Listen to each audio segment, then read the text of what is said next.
వెంకటగిరిలో విజయం తనదేనని కూటమి అభ్యర్థి కురుగొండ్ల రామకృష్ణ ధీమా వ్యక్తం చేస్తున్నారు.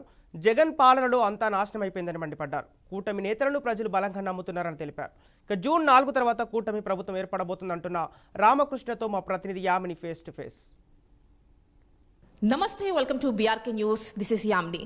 వెంకటగిరి కూటమి టీడీపీ అభ్యర్థి కురుగొండ్ల రామకృష్ణ గారు ప్రస్తుతం బీఆర్కే న్యూస్ తో ఉన్నారు. వారి ప్రచారం ఎలా జరుగుతోంది, వాళ్ళకి ఎలాంటి రెస్పాన్స్ వస్తోంది, అండ్ విజయావకాశాలు ఎలా ఉన్నాయి, ఎంత మెజారిటీ సాధిస్తాను అనుకుంటున్నారు, ఇలాంటివన్నీ వారి మాటలోనే విందాం. నమస్తే అండి. నమస్తే. ప్రచారం చూస్తున్నాం, ఎలా అనిపిస్తోంది అంటే ప్రచారానికి వెళ్తుంటే ఎలాంటి రెస్పాన్స్ వస్తోంది? ప్రజలు బ్రహ్మరథం పడుతున్నారు, బ్రహ్మాండంగా ఉంది. మంచి మెజార్టీతో గెలుస్తున్నాం. 35,000 మెజార్టీతో గెలుస్తున్నాం. ఇప్పుడు కూడా రకరకాల ఈక్వేషన్స్ ఉండుండొచ్చు. అగైన్ ఇప్పుడు కూటమి ఈక్వేషన్స్ మాత్రమే కాకుండా ఇప్పుడు మీకు ప్రత్యర్థిని కూడా చూస్తున్నాం, మాజీ ముఖ్యమంత్రి కుమారుడు. అండ్ అది పక్కన పెడితే మీకు ఇక్కడ ఇటు కూటమి ఏదైతే ఓటర్స్ ఉన్నారో, క్యాడర్ ఉందో, అది మాత్రమే కాకుండా మీ సొంత క్యాడర్ ఉంటుంది.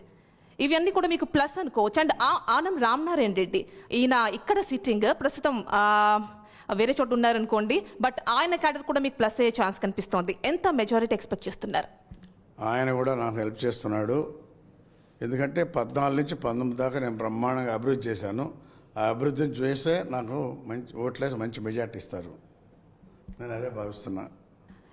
ఇక్కడ చూస్తే అండి, మీకు స్టేట్ లెవెల్లో మేనిఫెస్టో ఉంది, కూటమి manifesto, TDP, Janasena, BJP manifesto. And ఇక్కడ మీ మేనిఫెస్టో ఏ విధంగా ఉంది? లోకల్గా సేమ్ అదే మేనిఫెస్టో, వాళ్ళు కూడా కలిసి చేస్తున్నారు. నాకు మంచి మెజార్టీ వస్తుంది. అంటే ఇక్కడ కొన్ని సమస్యలు ఉంటూ ఉంటాయి కదండి. మీరు 2014లో కొన్ని అభివృద్ధి కార్యక్రమాలు కావచ్చు, రిఫార్మ్స్ కావచ్చు, సంక్షేమం కావచ్చు, మీ నియోజకవర్గంలో చేసిన ఉంటాయి. మళ్ళీ ఇప్పుడు ఎలాంటివి చూస్తున్నారు అండ్ ఎలాంటి రిఫార్మ్స్ తీసుకురావాలనుకుంటున్నారు? ఇప్పుడు డిఫరెన్స్గా ఉన్నాయి. అప్పుడు వేరు, ఇప్పుడు మేనిఫెస్టోలు వేరు. కాబట్టి ఇప్పుడు మేనిఫెస్టోలు కూడా అందరికి చెప్పాం, బ్రహ్మాండంగా ఉంది.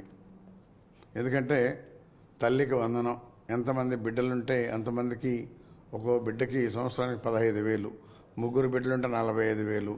ఆ తల్లికి 15 సంవత్సరాలు దాటినటువంటి ప్రతి తల్లికి ఆమెకు నెలకు 1,500 వస్తుంది. అంటే సంవత్సరానికి 18,000 వస్తుంది. వాళ్ళకి ఏదైనా పొలం ఉంది, అదొక 20,000 వస్తుంది.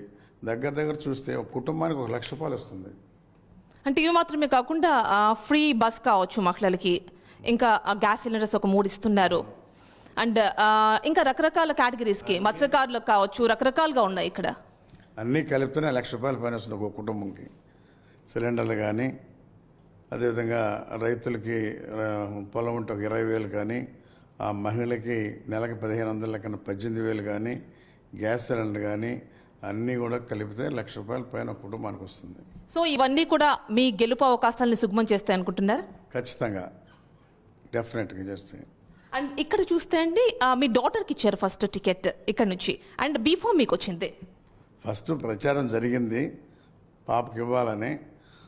కొన్ని కారణాల వల్ల ప్రజలు మళ్ళీ నాకేస్తే బాగుంటుందని చెప్పి రిపోర్ట్స్ వచ్చిన దానివల్ల మళ్ళీ నాకు మార్చారు. రాబోయే రోజుల్లో అంటే ఫ్యూచర్ దృష్టిలో పెట్టుకొని మార్చాలనుకున్నారు, అంతేగాని వేరే ఏం లేదు. యూత్ తీసుకురావాలనే కాన్సెప్ట్తోనే మార్చాలనుకున్నారు. కానీ మళ్ళీ ఇక్కడ పబ్లిక్ ఈక్వేషన్స్. అండ్ మీరు 2014లో ఎలాంటి అభివృద్ధి కార్యక్రమాలు చేశారు? ఇక్కడ అన్ని రకాలుగా చేసాం. రోడ్స్ వేసాము, హౌసెస్ ఇచ్చాము. ఇంకా అంటే ప్రజలకు ఏమైతే అవసరాలు ఉన్నాయో అవన్నీ కూడా చేసాం. ఇళ్ళు కానీ, రోడ్స్ కానీ, ఇంకా విలేజ్లో డెవలప్మెంట్స్ కానీ అన్నీ కూడా చేసాం. అయితే ఎప్పుడైతే పని చేసామో అదే గుర్తొస్తుంది. ఇప్పుడు ఏ సంవత్సరాలు ఏమీ లేదు. ఈ ప్రభుత్వం వైసీపీ నుంచి ఏ గ్రామంలో కూడా ఒక చిన్న పని కూడా చేయలే. మేము ఆ గ్రామాల్లో ఏవైతే అవసరాలు అవన్నీ చేసాం. అండ్ టిట్కో ఇళ్ళు చూసుకున్నట్లయితే అప్పట్లో 2014లో 70 to 80% కంప్లీట్ చేశారు.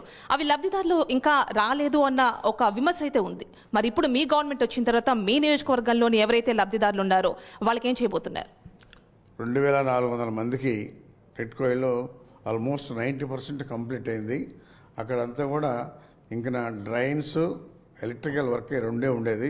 ఆ 2 కంప్లీట్ చేస్తే 2,400 మందికి ఇవ్వచ్చు. ప్రభుత్వం వచ్చిన తర్వాత వెంటనే స్టార్ట్ చేసి పూర్తి చేసి ఎవరైతే లబ్ధిదారులు ఉన్నారో వాళ్ళందరికీ ఇచ్చేస్తాం. అండ్ ఇక్కడ చూస్తే వెంకటగిరి అనగానే ప్రతి ఒక్కరికి గుర్తొచ్చేది వెంకటగిరి పట్టుచీరలు. సో మరి వాళ్ళు కొన్ని ప్రాబ్లమ్స్ అయితే ఉన్నాయి అన్నట్టుగా వినిపిస్తోంది. మీ గవర్నమెంట్ వస్తే వాళ్ళకి ఏం చేస్తారు? మా గవర్నమెంట్లో వాళ్ళకి కూడా బాగానే ఉన్నది, బిజినెస్ కానీ అంతా కూడా ఇప్పుడేదో బాగాలేదంటున్నారు. మళ్ళీ యాస్టీజ్గా గతంలో ఏ విధంగా ఉంటుందో అదే విధంగా రెక్టిఫై చేస్తాం. అండ్ ఇప్పుడు మీరు గవర్నమెంట్లోకి వచ్చిన తర్వాత మీ ఫస్ట్ ప్రయారిటీ అంటే ఏం చెప్తారు, ఏం చేస్తారు మీ నియోజకవర్గానికి? ఫస్ట్ ప్రయారిటీ ఇక్కడ ఏం అవసరాలన్నా చేస్తాం.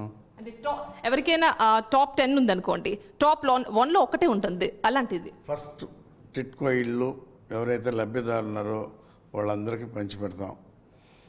తర్వాత ఇక్కడ డెవలప్మెంట్స్ ఏమేమి ఉన్నాయో ఆల్మోస్ట్ చేస్తున్నాం, ఇంకేమైనా ఉన్నటువంటి కూడా పూర్తి చేస్తాం. అండ్ ఇక్కడ జనసేన, టీడీపీ అండ్ బీజేపీ దీనికి సంబంధించి మీరు కూటమి నుంచి, టీడీపీ నుంచి అభ్యర్థిగా కంటెస్ట్ చేస్తున్నారు. మిగిలిన వాళ్ళ సపోర్ట్ ఏ విధంగా ఉందండి? వాళ్ళ సపోర్ట్ కూడా బాగా బ్రహ్మాండంగా ఉంది. ప్రభుత్వం వచ్చిన తర్వాత కూడా అన్నీ కూడా ఇక్కడ ఏమైనా చేయదలుచుకున్నప్పుడు ముగ్గురం కలిసి కూర్చొని నిర్ణయం తీసుకొని పనిచేస్తాం. మీరు గడప గడపకి వెళ్ళి ప్రచారం చేస్తున్నారు. మీ సూపర్ 6 కావచ్చు, వైసీపీ నవరత్నాలు ప్లస్ కావచ్చు, దేనికి ఎక్కువగా రెస్పాన్స్ వస్తుంది? సూపర్ 6కే ప్రయారిటీ ఇస్తున్నారు. మీరు కూడా చూసే ఉంటారు, టౌన్లో కూడా మంచి మెజారిటీ వస్తుంది. నాకు దగ్గర నాకు 20,000 వస్తుందని చెప్పి ఎక్స్పెక్ట్ చేస్తున్నాను. ఓకేనండి, థ్యాంక్ యూ సో మచ్ అండి, ఆల్ ది బెస్ట్ అండి. సో చూశారు కదా, వెంకటగిరి కూటమి టీడీపీ అభ్యర్థి కురుగండ్ల రామకృష్ణ గారితో BRK news special face to face. Stay tune to BRK news Telugu.